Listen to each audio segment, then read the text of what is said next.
So hello students, welcome back to the today study YouTube channel. तो आज हम करेंगे चैप्टर नंबर 4 क्वाड्रेटिक इक्वेशंस, आपकी क्लास 10 का। Okay, so let's begin.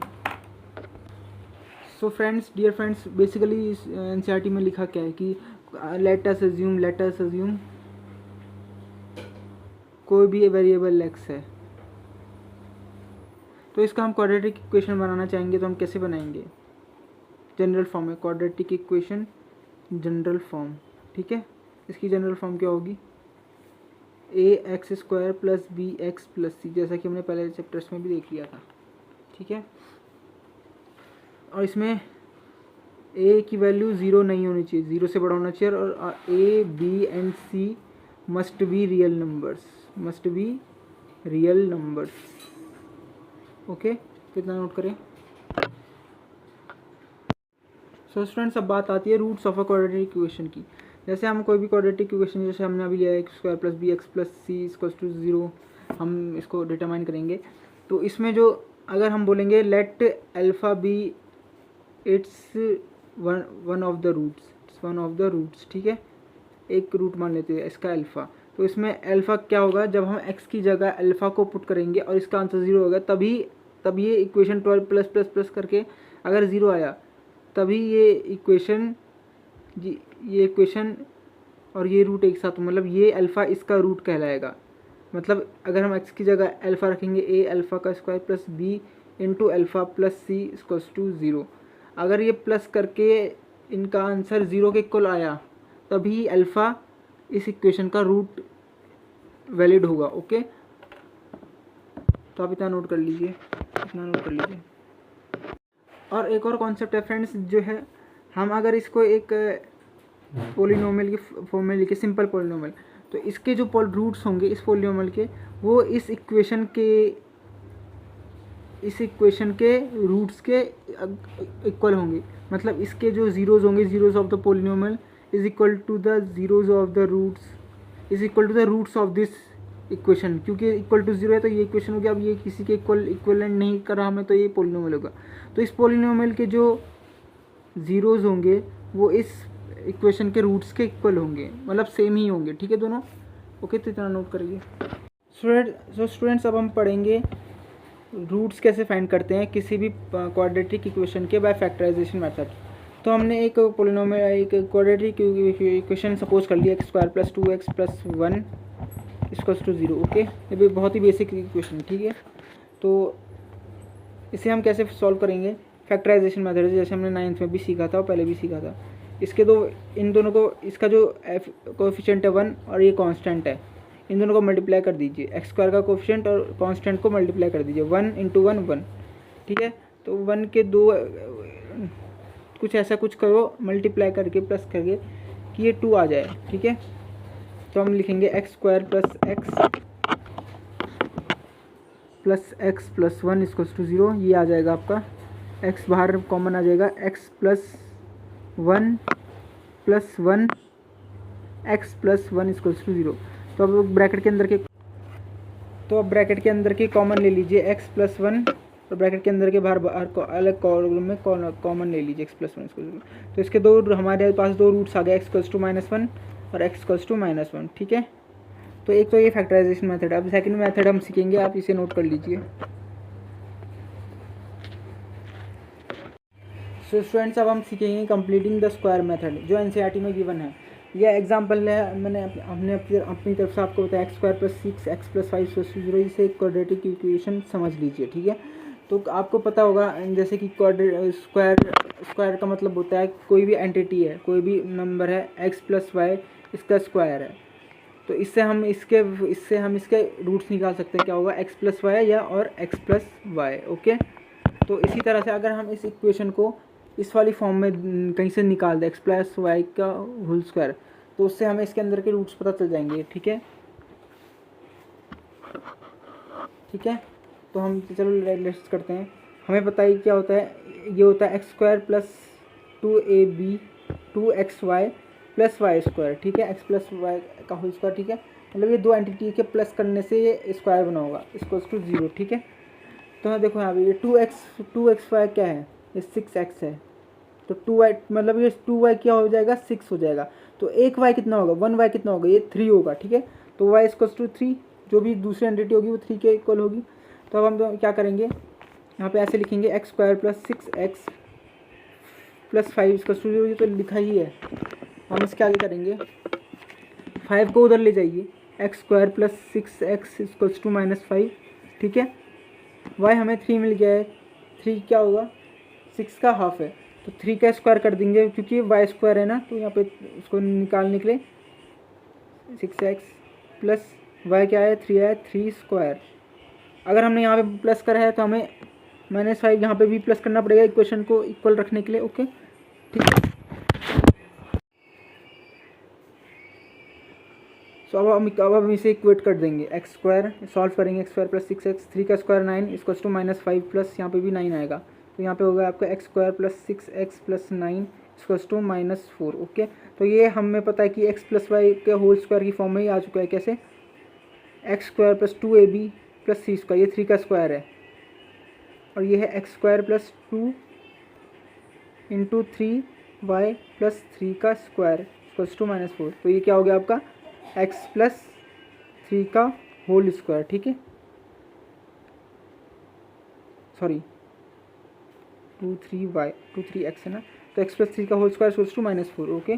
तो ये आ गया आपका x plus 3 equals to, sorry ये -4 नहीं है +4 रहेगा ना, +9 बड़ा है ना, तो ये +4 एक्स प्लस 3 इक्वल्स टू 4 का रूट, तो हमारे पास आ जाएगा x plus 3 equals to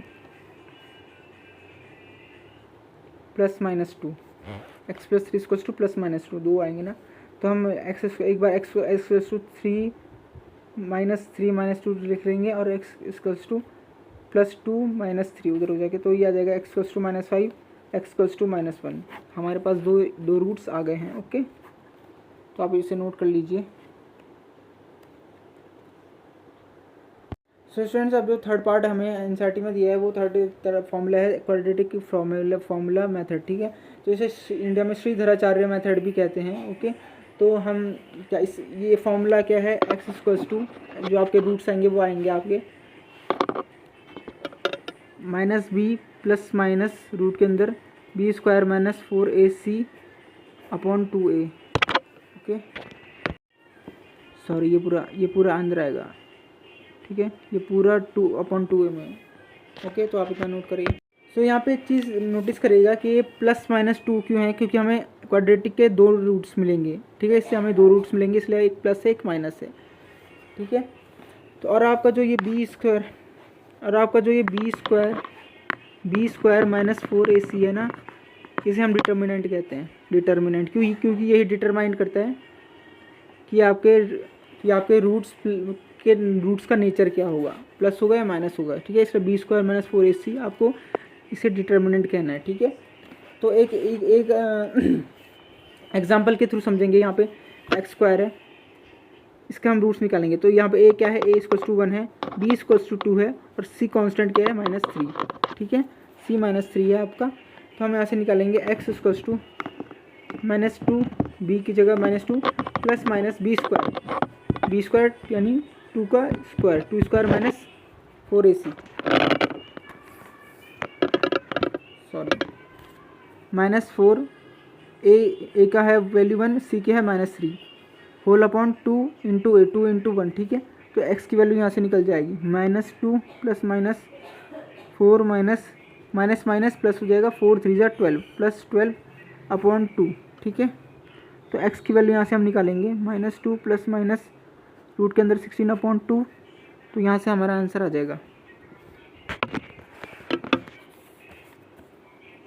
x equals to -2 plus -4/2, तो आ जाएगा हमारा x इक्वल्स टू, एक बार +4 लेंगे और एक बार x इक्वल्स टू -2 -4/2, ठीक है। 4 में से 2 गया 2, x equals to 2/2 equals to 1, और x इक्वल्स यहाँ पे -6/2 दैट इज -3। तो हमारे 2 रूट्स आ गए, x इक्वल्स टू 1 और एक -3, x equals to 1 -3, x equals to 1 -3, ठीक है। तो आप इतना नोट कर लीजिए फ्रेंड्स। सो नाउ दोस्तों अब हम पढ़ेंगे उसी क्वाड्रेटिक इक्वेशन के मेथड से हम नेचर ऑफ रूट्स कैसे पता लगा सकते हैं। ठीक है, हमने पढ़ा था x to minus b plus minus root under b square minus 4ac upon 2a। Okay, ये पूरा माइनस है ना, माइनस बी अलग है, माइनस बी एक साथ है और ये प्लस माइनस अलग है। ठीक है, हमने आपको बताया था कि B square minus 4ac root के बाहर, इसको हम डिटर्मिनेंट कहते हैं, इसको हम डी से डिनोट करते हैं। ठीक है, और यही आपको डिटर्मिनेंट हो जाए। डिटर्मिनेंट क्यों कहते हैं? डिटर्मिनेंट क्योंकि यही आपका डिटरमाइन करता है nature of roots, determines nature of roots की, ये नेचर ऑफ रूट्स की जो आपके रूट्स निकलेंगे अल्फ़ा और बीटा, ये पॉजिटिव होंगे, नेगेटिव होंगे कि इमेजिनरी होंगे। ठीक है, अगर हम root under b square minus 4ac को देखते हैं, ये है रूट अंडर डी। ठीक है, अगर आपका D root b square minus 4ac इसको रूट डी। ठीक है, अगर आपका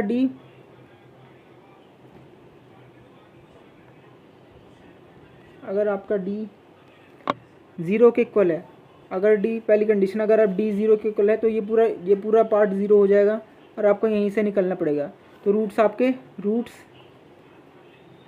सेम होंगे, सेम एंड रियल होंगे।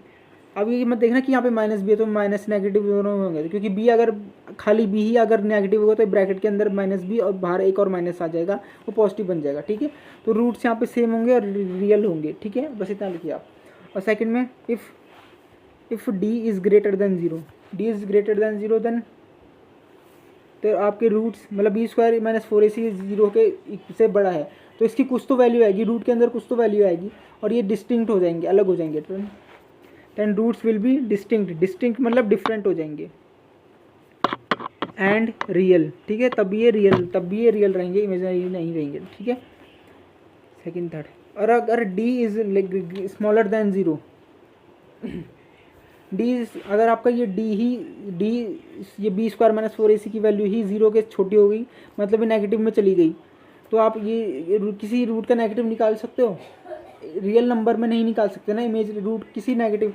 अगर हम आपसे पूछें अब डी को हम अगर रूट डी को हम ले लेंगे -4, तो आप बोलोगे सर ये तो -2 होगा, -2 नहीं होगा, ये 2 आयोटा होगा, जो कि आपको फर्दर क्लासेस में पढ़ना है। ठीक है, तो ये तो माइनस का तो आप निकाल ही नहीं सकते ना अभी की फॉर्म में, तो अभी की सिचुएशन में माइनस का तो आप रूट निकाल ही नहीं सकते ना, तो इसलिए ये आपका ये डी अगर स्मॉलर देन ज़ीरो हो गया मतलब नेगेटिव हो गया, तो ये आपका इक्वल रूट्स तो डिस्टिंक्ट आएंगे, रूट्स डिस्टिंक्ट होंगे एंड इमेजिनरी होंगे, अनरियल होंगे, रियल नंबर में आएंगे ही नहीं, रियल नंबर लाइन में तो आएंगे ही नहीं, माइनस में 2 -1 2 3 या फिर 1 + 1 2 3 ऐसे तो आएंगे ही नहीं। ठीक है, तो आप इतना नोट कर लीजिए। सो स्टूडेंट्स अब हम बताएंगे आपको कि रियल लाइफ एप्लीकेशन क्या होते हैं क्वाड्रेटिक इक्वेशंस के। ठीक है, तो प्रोजेक्टाइल मोशन ये तो आपको 11th में पढ़ना है कि आप किसी भी बॉल को थ्रो करते हुए डिस्टेंस है तो वो इस तरह का प्रोजेक्टाइल बना के ग्राउंड पे गिरती है। ठीक है, ये इससे हम इस प्रोजेक्टाइल मोशन की ट्रेजेक्टरी, इसके पाथ के बारे में हम पढ़ते हैं, इसके बारे में अब वो हम 11th में क्लास में पढ़ेंगे। एरिया प्रॉब्लम्स की हमें लेंथ ब्रेथ गिवन है तो हम उससे तो एरिया तो निकाल सकते हैं, एरिया गिवन है और लेंथ और ब्रेथ के बीच में रिलेशन गिवन है, तो उससे हम उन दोनों की लेंथ और ब्रेथ, उस रेक्टेंगल की लेंथ या ब्रेथ निकाल सकते हैं। स्पीड टाइम डिस्टेंस, ये फिजिक्स का है, स्पीड टाइम डिस्टेंस का रिलेशन भी हम क्वाड्रेटिक इक्वेशन की मदद से पढ़ते हैं। ओके, तो मैंने आपको बताया था लेंथ और ब्रेथ का रिलेशन गिवन है, हो एरिया गिवन हो, तो क्वाड्रेटिक इक्वेशन का यूज़ करके हम डायमेंशंस निकाल सकते हैं। ओके, तो ठीक है स्टूडेंट्स, ये था आपके क्वाड्रेटिक इक्वेशंस का इंट्रोडक्शन। सो हमने इसमें बताया कि क्वाड्रेटिक इक्वेशन की जनरल फॉर्म क्या होती है, इसके रूट्स निकालने के क्वाड्रेटिक रूट्स निकालने के अलग अलग मेथड्स हमने डिस्कस किए। तो दोस्तों अब हम इसके नेक्स्ट पार्ट में हम जानेंगे कि क्वेश्चन हम इसके एग्जांपल्स रियल एग्जांपल सॉल्व करेंगे जो आपके एनसीईआरटी के exercise 4.1 and I think 4.1 and 4.2 में है। तो अगर आपको ये वीडियो हेल्पफुल लगी, थोड़ी सी भी हेल्प इसने आपकी नॉलेज में ऐड किया होगा, तो आप इसे इस वीडियो को लाइक करें, अपने दोस्तों तक शेयर करें और प्लीज़ सब्सक्राइब करें हमें सपोर्ट करने के लिए। Okay, thank you very much दोस्तों, जय हिंद।